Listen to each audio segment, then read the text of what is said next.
Hello po, Sir Van. Hello din sa mga tagapakinig.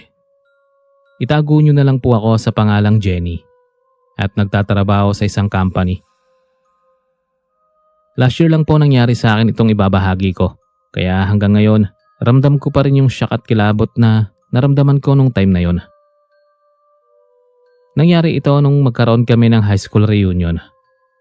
Hindi ito yung typical na reunion na kung saan nagkikita-kita ang magkakabatch at magkakaklase. Dahil sa reunion na ito, kami-kami lang ng barkada ko. Ayaw kasing magplano ng iba, kaya kami-kami na lang. Talagang nagkahiwa-hiwalay na kami ng landas, kaya naman sabik na kaming makita ang isa't isa. Ginanap namin ang reunion sa bahay ng isa naming kaibigan. Pajama party kasi ang team namin. Ibig sabihin, overnight. Ang gagawin namin ay mag-iinuman, maglalaro ng mga games, magkakainan at magkukwentuhan. Bale, 10 kaming magbabarkada, pero 9 na lang ang dumating. Yung isang hindi pumunta, hindi na talaga namin ine-expect. Kasi kahit nasa GC ang account niya, hindi naman siya nagsisin. So ayun, as expected, nagsaya lang kami at hindi kami masyadong nagpakalasing para maayos pa rin kaming makapagkwentuhan. Ang dami na kasi naming hindi alam sa isa't isa sa sobrang tagal nang hindi nagkasama-sama at sobrang solid namin kaya talagang interesado kami sa buhay ng lahat. Yung barkada namin na hindi nakarating, itago na lang natin sa pangalang JV. Trip talaga ng barkada na pagkwentuhan yung kung sino man sa amin na hindi namin kasamang barkada. Not in a bad way ha, pero in a way na pinag-uusapan namin yung mga good moment kasama sila at ano yung mga bagay na namimiss namin sa kanila. So itong si JV, nang mapag-usapan namin ay walang may alam sa kung ano na ang buhay niya ngayon. Yung Facebook niya, yun pa rin yung Facebook niya nung high school. Mukhang hindi active kasi wala man lang recent post. Ang last post na nandun ay yung tinag niya kami sa graduation post niya nung high school kami. Hindi rin siya nagbago ng profile pic. Ayun pa rin. Tapos wala na kaming makita na ibang account niya. Natatandaan namin pagka-graduate namin ng high school ay kukunin daw siya ng tiyo niya na taga-ibang bansa. Hindi niya nabanggit kung saang bansa yon. Doon na rin daw siya mag-aaral ng college. And after nun, wala na kaming naging balita. Naalala pa namin, wala kaming tiwala sa tiyo niya. Kahit ito na lang ang nag-iisa niyang magulang, lagi siyang binubugbog. Pinag-usapan din namin yung kung ano kayang posibleng trabaho na niya ngayon. Nagtalo-talo pa kami kasi sabi nung isa naming barkada, baka raw piloto. Kasi yun ang pangarap niya. Sabi naman nung isa ay baka nurse kasi yun ang common na nagiging trabaho ng mga Pilipino sa ibang bansa. Pero nung magsalita yung isa pa naming barkada na baka raw patay na. Biglang humangin ng malamig at namatay yung ilaw. After nga nun nagtawanan pa kami at sinabi na wag mag-isip ng ganun sa barkada namin. Pero kilabot na kami kasi sumakto dun sa pagkakasabi na baka patay na. Pagkatapos nun, nag-aya na yung isa naming barkada na matulog na kami kasi 12:00 na rin ng hating gabi. Alam nyo na, mga 30 na kami, hindi na sanay sa pagpupuyat. Naglatag lang kami ng kutsyon sa salas, tapos magkakatabi kaming natulog. Nung time na yun ay hindi ako inaantok kasi ewan ko ba, hindi mawala sa isip ko si JV at doon sa sinabi ng barkada ko na baka patay na siya.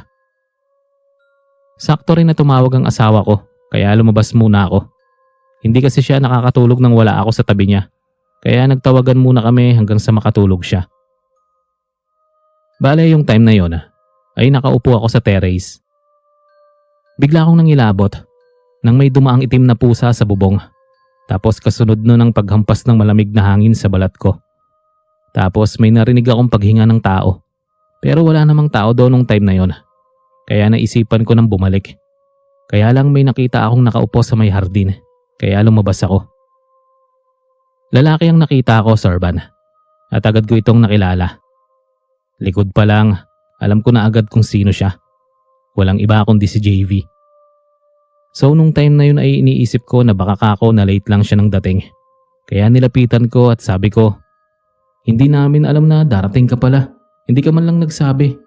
Tulog na sila. Ako na lang ang gising. Hindi siya nagsalita. Kaya kinausap ko ulit. Sabi ko ay pasok na kami sa loob. Pero wala pa ring sagot mula sa kanya. Nung time na yun ay napakalamig ng hangin sa paligid namin. Saka napansin ko, hindi tumanda si JV. Yung itsura niya nung high school ay ganun pa rin. Kaya kino-compliment ko siya. Maya-maya nagsalita siya. Pero kakaiba ang boses niya. Parang nag-e-echo. Ang sabi niya, pasensya na at nahuli ng dating. Kanina niyo pa ako pinag-uusapan. Nung time na yun ay nangilabot na ako. Kasi parang may something na. Hanggang sa humarap na siya sa akin. Napaatras ako dahil sa itsura niya, Sir Van. Walang itim ang mga mata at napakaputla. Napatakbo na ako nun at pagbalik ko sa sala, gising ang mga kasama ko. Sabi nila, pagkaalis ko raw ay may nagmumulto kasi bigla raw humangin ng malamig tapos parang may tumapik sa balikat nila. Nalaglag daw ang mga display na picture frame pati yung kandila sa altar ni Mama Mary. Sinabi rin ng kasama ko na nakita nila ako sa labas kasi may bintana raw na kung saan makikita yung hardin. Nakita raw nila ako na parang may kinakausap. Naalala ko, ako nga pala ang may third eye sa aming magbabarkada. Kaya takot din sila sa akin kapag nag-iiba ang akto ko. Sinabi ko naman na nakita ko si JV na hindi nagbago ang itsura niya at kakaiba ang feature ng mukha niya. Nangilabot silang lahat. Lalo na nung nakita ng isa pa naming kabarkada na nag-sin sa GC yung Facebook ni JV. Tapos biglang may nag-chat. Nagpakilala siyang pinsan ni JV. Naalala daw niya ang kuya niya kaya binuksan niya ang Facebook nito. Sir Van, nag-suicide daw ito sa ibang bansa at walang ibang nakakaalam kundi sila lang ng papa niya na tiyo ni JV. Hindi na raw ipinaalam sa mga kamag-anak at kakilala. Isang buwan pa lang daw ito sa ibang bansa nang magpakamatay.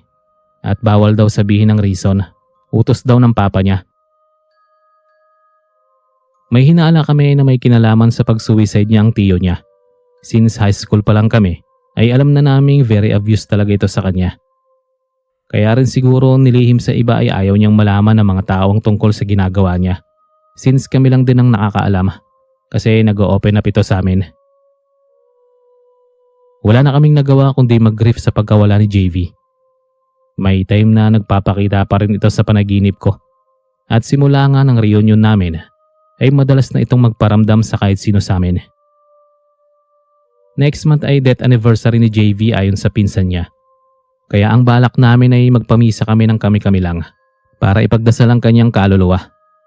At sana ay makamit niya ang tunay na kapayapaan. Hanggang dito na lang po ang aking kwento, Sir Van. At maraming salamat po kung mapipili itong isalaysay.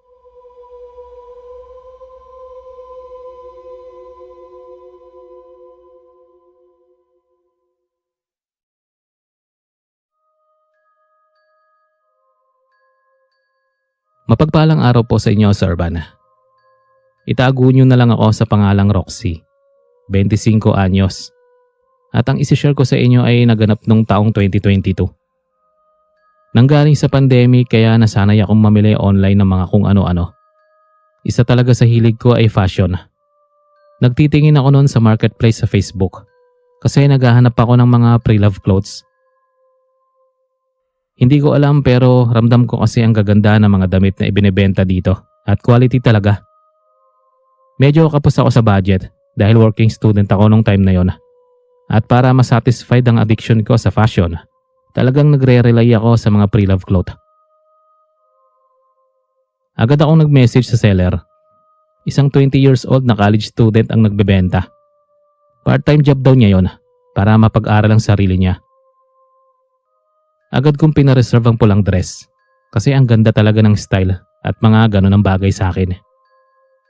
After nito, ang pinag-usapan namin ay kung saan magkikita at nag-decide kami na sa plaza na lang dahil doon talaga kadalasan ang meet-up location ko kapag bumibili ako sa marketplace. Sobrang excited na ako noong mga sandaling yon. Bale, 150 yung price ng dress pero bibilhin ko na siya ng 200. Dahil parehas kaming working student nung nagbebenta. Bigay ko na sa kanya yung 50 pesos. Pagdating doon, super aga niya. Pagkalabas niya raw sa school ay doon na siya dumiretso para daw hindi na aksaya sa pamasahe dahil alas 4 pa raw ang duty niya sa isang panggabing trabaho. So hindi lang pala yun ang trabaho niya. Sinabi ko na 200 nang ibibigay ko sa kanya pero hindi niya tinanggap yung 50 kasi parehas lang naman kaming estudyante. Nag-thank you na lang ako at bago siya umalis, tinanong ko kung sinong may-ari ng red dress. Kung sa kanya ba kasi if ever parehas kami ng style. Hindi raw sa kanya, sa kapatid niya raw at bigla siyang nalungkot pagkasabi nun. Simula nang dumating yung red dress sa bahay, parang may nagbago. Usually kasi mag-isa lang ako. Dalawa lang kami ng nanay ko na magkasama at may trabaho siya sa gabi sa factory. Kumbaga night shift. Ako naman ay natatapos ako mag-tutor mga 8 p.m. Kaya nakakauwi na ako ng mga 8:30 p.m. At pagkatapos nun, may pang dinner na sa bahay kasi nagluluto ang nanay ko bago siya umalis. Habang hinuhugasan ko yung mga plato, may naramdaman akong malamig na hangin at medyo tumaas ang balahibo ko. Matapos nun, biglang bumagsak yung red dress na nakasabit sa may bintana. Hindi ko siya tinitiklop kasi baka magusot, kaya sinabit ko na lang muna habang hindi pa nalalabhan. At ayun na nga, biglang nahulog. At ang naisip ko nung oras na yon ay baka nasagi ng daga. Nung gabing yon ay nagkaroon ako ng nakakatakot na panaginip. May nakita akong kabaong, nicho at bulaklak ng patay. Tapos tanda ko pa noon, bago ako nagising nakita ko yung pulang dress na biglang lumitaw sa harapan ko. Nangingilabot ako pagkagising, tapos nag-iisa pa man din ako. Ang agad kong inusisa ay yung dress at nagulat ako. Nakasabit na siya sa may kwarto ko. Pero sa pagkakatanda ko nakasampay siya sa labas kasi nilabhan ko. Nung mga oras na yun ay ayoko na siyang hawakan kasi natatakot na ako. Kaya nagtalokbong na lang ako. Nag-online na lang ako para madistract ang sarili. At saktong online pa sa Messenger yung boyfriend ko. Nag-video call kaming dalawa. Pero maya-maya may narinig akong mga yapak. Naalala ko na nakalimutan kong isara yung pinto ng kwarto ko. Kaya sinara ko muna. Kaya lang mga ilang minuto lang, hindi na yapak ang narinig ko, kundi mga katok sa pinto. Bumalik ako sa pagkakatalokbong. Legit yung pangangatal ko nung mga oras na yon. Lalo nang may marinig akong boses na nag-e-echo. Ang sabi niya, "Ibalik mo yan." Paulit-ulit at malakas. Kaya nagtakip na ako ng tenga. Nagtataka yung BF ko pero accidentally ko napatay yung call namin. At hindi na ako makapagpindot sa cellphone dahil sa sobrang takot. Maya-maya pa ay may narinig akong kaluskos sa tabi ko lang. At naramdaman ko na parang may presensyang lumapit sa akin. Nagdasal lang ako at natahimik ng paligid. Pero pagdilat ng mga mata ko at pag-alis ng talokbong, yung pulang dress nasa tabi ko na at dito na ako napasigaw. Doon ko na-realize na may mali sa red dress na yon. Kaya kinabukasan, nakipag-meet up ulit ako doon sa nagbenta sa akin. Nang magkita kami, ay sinabi niya sa akin na babawiin daw sana niya yung red dress. Naunahan ko lang daw siya magsabi. Tinanong ko kung bakit. At ang sabi niya, hindi raw siya pinatahimik ng ate niya. Tinanong ko kung nasaan ang ate niya kasi may hinala na ako noon na may kinalaman sa red dress yung nagpaparamdam na multo sa akin. At ito ang sabi niya, 1 taon nang patay si ate. Late na raw niyang na-realize na dapat ay hindi nakasama sa mga binenta niya yung red dress na yun. Kasi paborito yun ng ate niya. Akala niya kasi okay lang kasi bago mamatay sa sakit yung kapatid niya, sinabi nito na ibenta ang mga damit niya para makatulong sa pag-aaral. At naghintay pa raw siya ng 1 year bago gawin yon. So binalik ko na yung red dress pero hindi ko na binawi yung bayad. Nagpasama na lang ako sa kanya sa libingan ng ate niya para mag-sorry. At simula noon, Sir Van, wala nang nagparamdam.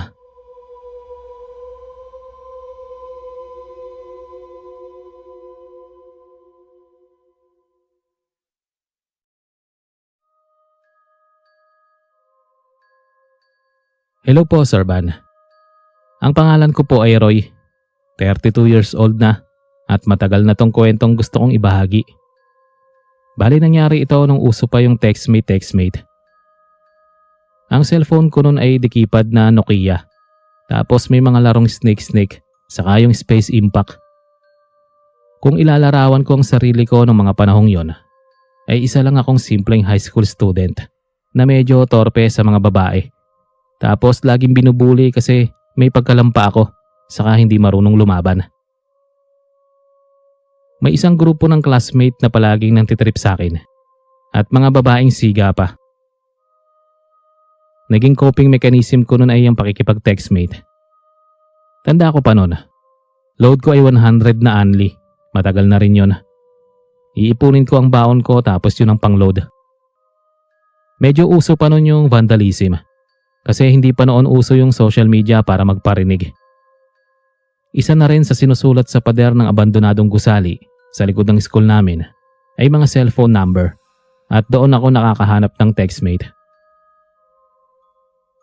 One time, may nakita akong bagong sulat na number doon. Napakalaki ng pagkakasulat at pentel pen pa ang ginamit. So agad kong kinuha yung number. Uwian na nun, kaya excited akong umuwi at nag-text doon sa number. Mga ilang minuto lang pagkatapos ng text ko and may reply na agad. Babae siya at kaedad ko lang din. Minsan kasi mga nakukuha kong number ay mas matanda sa akin o kaya naman sobrang bata. Siya kaedad ko at kasing year level ko pa. Sa ibang school pumapasok.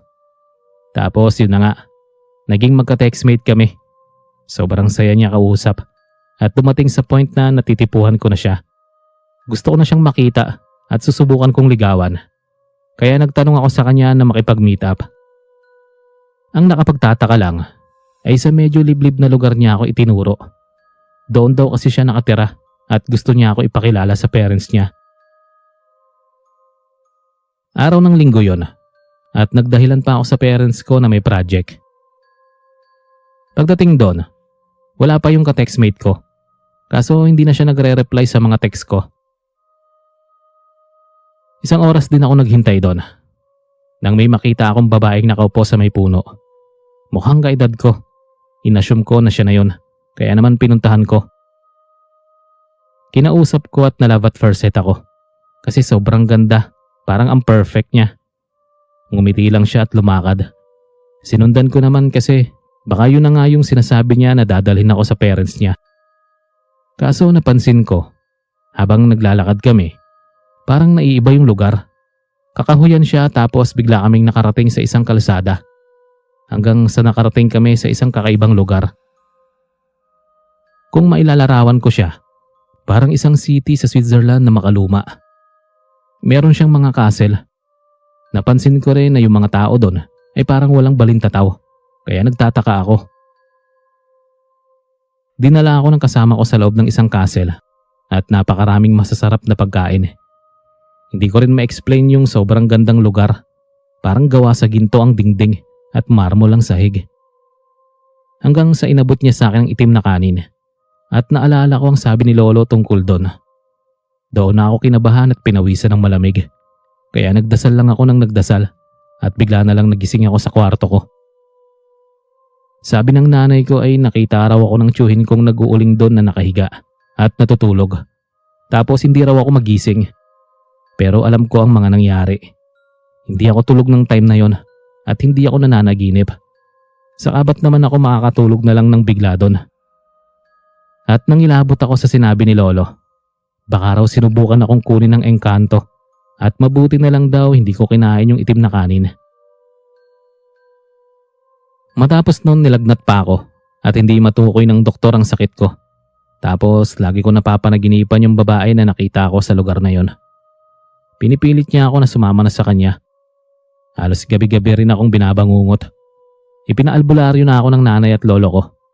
Mabuti na lang at naagapan dahil kung hindi, mahihirapan na ako gamutin kasi unti-unti daw lalala ang sakit ko dahil yun ang gusto ng engkanto para makuha nila ang kaluluwa ko. Gumaling naman ako at nawala ang mga masasamang panaginip. Pagpasok ko, pinagtatawanan ako ng mga nambuli sa akin. 2 weeks din akong hindi nakapasok nun at nalaman ko na number pala ng isa sa kanila yon at pinagtripan lang ako. Wala akong ginawa nun pero lumipat ako ng school. kasi hindi ko na rin makaya pambubuli nila. At sa nilipatan ko, wala nang nambubuli sa akin. Pero alam nyo, Sir Van, palagi ko pa rin nakikita yung babaeng nakasama ko noon at magpapadala ako ng sulat sa sunod naming encounter. Hanggang dito na lang po muna at maraming salamat po.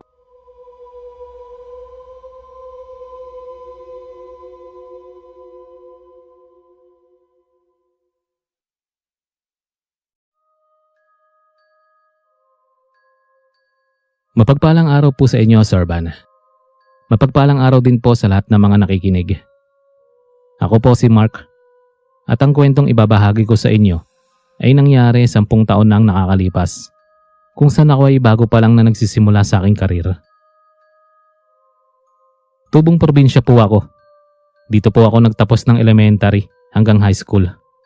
Pero pagdating ng college, lumipat kami ng pamilya ko sa Manila kasi may nakuhang magandang trabaho doon si mama at ate. Hanggang sa magkatrabaho ako ay doon na kami nanirahan.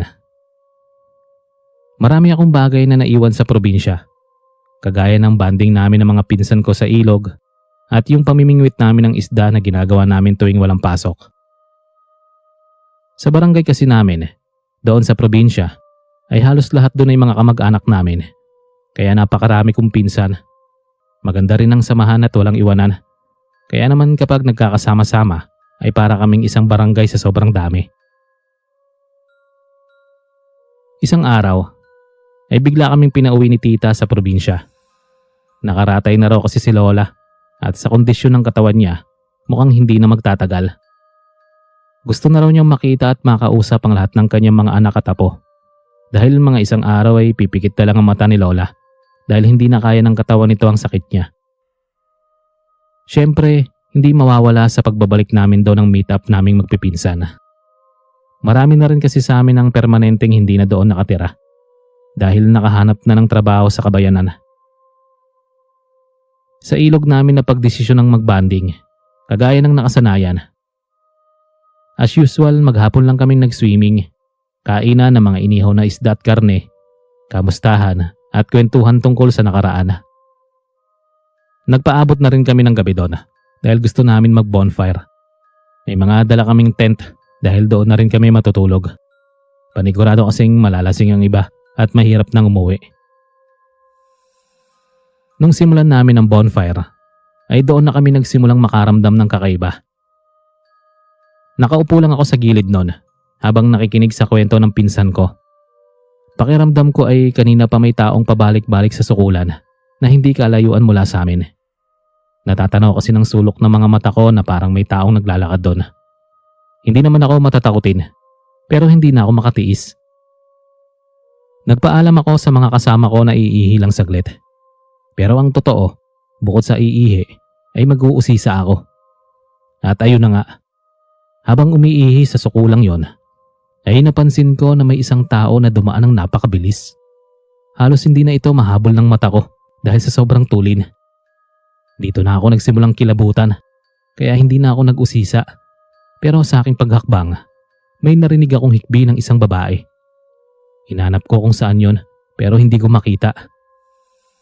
Humakbang ako ng kaunti, pero bigla na lang may humawak sa likod ko.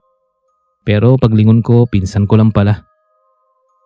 Napabuntong hininga na lang ako at bumalik na kami sa lugar kung saan kami nagbo-bonfire. 2:00 na nang magdesisyon kami na magpahinga. Nahiga na rin ako sa tent ko, pero hindi ako mapakali dahil parang sobrang bigat ng pakiramdam ko dahil may weird akong nararamdaman sa lugar na yon. Naisipan kong bumangon habang natutulog ang mga kasama ko. Nagyosi muna ako habang nakaupo sa batuhan. Sa di kalayuan ay nakita ko ang isang babae na naliligo sa ilog. Nakasuot siya ng puting duster. Dahan-dahan akong lumapit, pero napaatras ako nang makita ang itsura ng kanya mukha.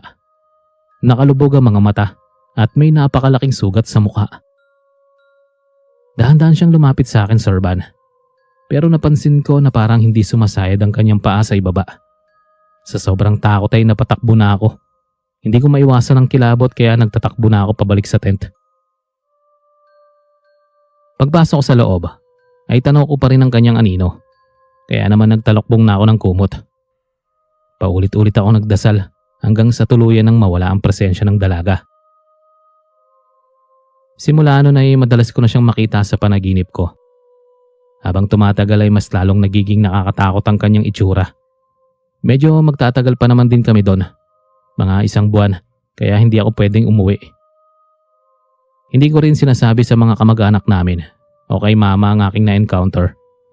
Hanggang sa dumating sa punto na isang gabi ay bigla na lang akong naglakad ng wala sa sarili.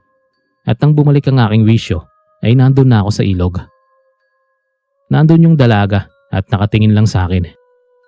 Palapit ito ng palapit kaya napatakbo ako pabalik sa bahay. Pagbalik ko ay nakasalubong ko si Tito at tinanong kung saan ako galing. Ang sabi ko ay sa ilog at hindi ko alam kung bakit ako naglakad doon nang wala sa sarili. Nagkataon na may alam pala si Tito sa isang insidente sa ilog. Isang babae raw ang dinala doon ng kasintahan niya. Pareha silang dayo. Akala nila simpleng banding lang. Pero may balak pala yung lalaki sa nobya niya. Bali ang ginawa daw nung lalaki ay pinagsamantalahan yung babae tapos pinatay. Inilibing daw doon yung katawan ng babae at nakita na lang ng mga residente na parang may puntod at nakita ang bangkay doon. Bago raw pumunta ron ay nakita ni Tito yung lalaki at kamukhang kamukha ko raw. 6 na taon na raw ang nakakalipas at siguro limot na rin ng mga pinsan ko kaya hindi na naikwento sa akin. Kinabukasan ay pumunta ako sa ilog at dinasalan yung babae na sana ay mapayapa na ang kanyang kaluluwa. Simula noon ay hindi na siya nagpakita sa akin, Sir Van. Siguro na nariwa lang ang alaala niya sa BF niya dahil magkamukha kami. Ayun lang po, Sir Van. Maraming salamat po sa pagbabasa.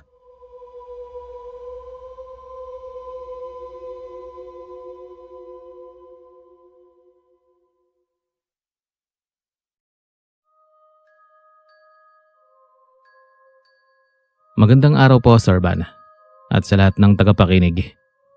Ako po si Joshua, 35 years old, at gusto ko sanang ibahagi sa inyo itong kwentong katatakutan na nangyari bago ang pandemic. Hindi ko alam kung magiging nakakatakot ba ito sa mga tagapakinig. Pero ang masasabi ko, grabe ang naging kilabot ko dito. At hanggang ngayon, parang traumatized pa rin ako sa mga nangyari. Nung time na ito ay bored na bored ako sa buhay. Iniwan ako ng long time girlfriend ko. Parang nagkasawaan na lang kami. Kasi wala nang nangyayari sa relasyon naming dalawa. At mukhang hindi na kami compatible. Dahil mag-isa lang ako sa apartment na tinutuluyan ko, sobra akong naboring sa buhay ko. Paulit-ulit na cycle, nagigising, magtatrabaho at uuwi. Ginagawa ko naman ang hobby ko, ang paglalaro ng online games. Pero boring pa rin. May hinahanap ang sistema ko na hindi ko alam kung ano. Hanggang sa napadpad ako sa isang dating app. Wala lang, sinubukan ko lang kasi feeling ko kailangan ko ng mga nakakausap. Noong una, wala naman sana akong balak na kumilala ng babae. Kasi nakakapagod na rin. Sobrang interesting itong si Kate. At pares kaming lost. Kasi siya, nakailang take na ng board exam, hindi pa rin nakakapasa. Noong una, kaibigan lang talaga ang bala ko sa kanya. Hanggang sa dumating sa point na gusto ko na siyang ligawan. Nagdesisyon ako na makipag-meet up na sa kanya. Bale, siya pala ay nakatira sa QC. Ako naman ay sa Rizal. Kaya ako ang dadayo sa kanila kasi ako naman ang lalaki at ako ang manliligaw. Pumayag naman siya sa meet up. Pero sabi niya sa BGC Taguig na lang kami magkita kasi wala naman daw kaming gagalaan sa QC. Nung araw ng meetup namin ay talagang todo forma ako. Bumili pa ako ng bagong polo at nagpa-customize pa ako ng bouquet of flower na ibibigay ko sa kanya. Pagdating sa BGC, mukhang wala pa doon si Kate kaya tiningnan ko kung may update siya sa messenger. Nakasend pa rin yung good morning ko pagkagising. Kaya ibig sabihin hindi pa siya nag-o-online. Itinabi ko na lang ang cellphone at hinintay ko muna siyang mag-reply. Kaya lang, nakita ko na siyang nakaupo sa gilid. Alam kong siya yon dahil nakikita ko naman ang picture niya. Agad akong lumapit sa kanya. pero hindi siya nagsalita. Tinanong ko rin kung bakit hindi man lang siya nag-chat na nandoon na pala siya. Kung balak ba niya akong isurprise kako. Pero nanatili siyang tahimik. Yung mata niya ay parang hindi kumikisap at nakatingin lang sa kung saang malayo. Ewan ko ba pero parang ang creepy ng vibes niya, as in. Sobrang itim ng talukap na mga mata niya at parang napakaputla ng labi. Tinititigan ko kasi siya, kaya napansin ko rin na parang baligtad ang refleksyon ng mata niya. Sinubukan ko rin siyang kausapin, pero wala pa rin. Talagang hindi niya ako pinapansin. Naisipan ko na siyang ayain na mamasyal sa loob ng BGC at libangin, kasi baka may pinagdadaanan. Pero hindi pa rin siya nagsalita at sumunod lang siya sa akin. Pagdating sa loob, inilibot ko lang siya habang kinukwentuhan. Pero ang nakapagtataka, talagang hindi siya tumitingin sa akin at nakatingin lang sa malayo. Napansin ko pati na pinagtitinginan din ako ng mga tao at parang nagtataka sila. Hanggang sa nagutom na ako at naisipan kong bumili ng donut para sa aming dalawa. Hindi pa kasi lunchtime kaya hindi muna ako nag-aya sa restaurant. Pero hindi man lang niya hinawakan yung binili ko at nakalapag lang sa mesa. Naramdaman ko na parang naiihi ako. Kaya naman nagpaalam muna ako para mag-CR. Pagdating sa CR, nakita ko ang oras na 1 hour na pala ang nakalipas. Kahit boring kasama si Kate at may pagka-weirdo, nalibang na rin ako sa paglilibot namin. Hanggang sa binuksan ko ang messenger. Tad-tad ng chat at miss call sa akin. Ang last na sinabi niya, uuwi na raw siya kasi mukhang hindi raw ako sisipot. 1 oras na raw siya naghihintay sa meeting place namin. At ang sabi pa niya, hindi na raw siya nakapag-reply sa good morning ko kasi may inasikaso sa bahay. Nagmamadali na raw siya gumayak at bumiyahe kaya hindi na nakapag-update. So ibig sabihin, all this time, hindi pala si Kate yung kasama ko. Pero ang nakapagtataka, sino yun? Bakit kamukhang kamukha niya? At naalala ko yung suot niyang damit. Yun yung in-order ko para sa kanya.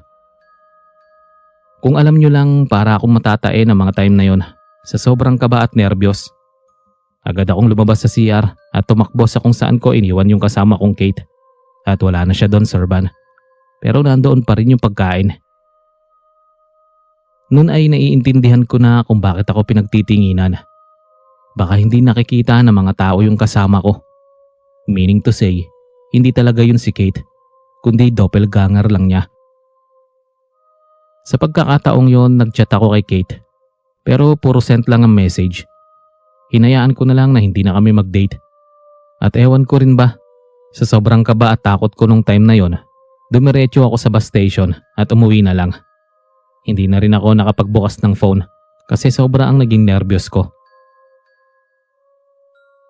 Kinagabihan, nagchat ako kay Kate. Pero puro sent pa rin yung message ko sa kanya. At nakita ko na active 8 hours ago. Ibig sabihin, last niyang online ay yung nandoon pa siya sa mall at nagpaalam ng uuwi sa akin. Mas lalo akong hindi mapakali, Sir Van. Buong magdamag akong hindi nakatulog at naghihintay ng chat ni Kate. Pero nanatiling sent yung message ko. Parang hindi siya nagbubukas ng phone. Grabe, talagang panay ang kabog ng dibdib ko. Lalo na nung magpalit ng profile picture yung kaisa-isa niyang kapatid na kilala ko. Ang ipinalit niya ay picture ng kandila. Naka-only me yung picture kaya hindi ko makita sino mga nag-react at nag-comment. Hanggang doon lang na-stalk ko at hindi rin siya nagre-reply sa mga chat ko kasi saglit lang siya nag-online. Kinabukasan, kahit wala akong tulog, nag-decide ako na puntahan na si Kate sa mismong bahay nila. Alam ko naman ang location kasi na-share niya na sa akin. Pero pagdating doon, mas lalo akong ninerbiyos. Medyo malayo pa lang ako sa mismong bahay pero tanaw ko na agad na maraming tao. At may malaking habong pa na parang may handaan. Pero hindi talaga handaan ang meron doon. Pagkakita ko sa tarpaulin, doon na ako nalinawan sa mga nangyari. Ang nakalagay ay pangalan ni Kate at may pangalan din ng punerarya. Dumiretso pa ako sa mismong bahay nila at nakita ko yung kapatid ni Kate na kilala ko. Mugto ang mata niya. Lumapit siya sa akin at sinabing, "Kuya, sorry. Hindi kita na-chat agad. Wala na si ate. Namatay siya kahapon. Doon mas lalong nanginig ang buo kong katawan. Pumasok ako sa loob at nakita ko siyang nakahiga na sa kabaong. Hindi ako makapaniwala. Ang bilis ng pangyayari. Nakausap ko ang nanay niya at sabi nito, ang anak daw niya ay gustong-gusto ng magka-boyfriend. Kasi NBSB pala ito. Nagpaalam daw sa kanya na may ka-meet up sa BGC. Pero marahil umuwi din agad ito dahil nang pabalik na sa bahay nila ay nabangga raw ng truck yung sinasakyang tricycle. Tricycle daw ang sinakyan kasi hindi raw sanay mag-LRT. Yung driver daw ay nasa ospital at critical pero si Kate ang napuruhan. Kinuwento ko rin sa kanya yung nangyari at sinabi niya na baka raw signus yun. Dapat daw sinabi ko agad para nahubad ni Kate ang lahat ng suot niya at sinunog ito. Ganun daw ang ginagawa kapag may doppelganger kasi yun daw ay si kamatayan. Pero sino ba namang mag-e-expect na doppelganger pala niya yung kasama ko? Hanggang ngayon hindi ko pa rin yun makalimutan, Sir Van. At hanggang ngayon single pa rin ako kasi na-trauma na akong makipag-date. Ang masasabi ko lang, talagang napakaikli ng buhay at wala tayong ideya na yung kasama natin ay mamamatay na pala. Kaya sulitin na lang natin ang bawat oras at tanggapin na lahat ng tao ay mamamatay.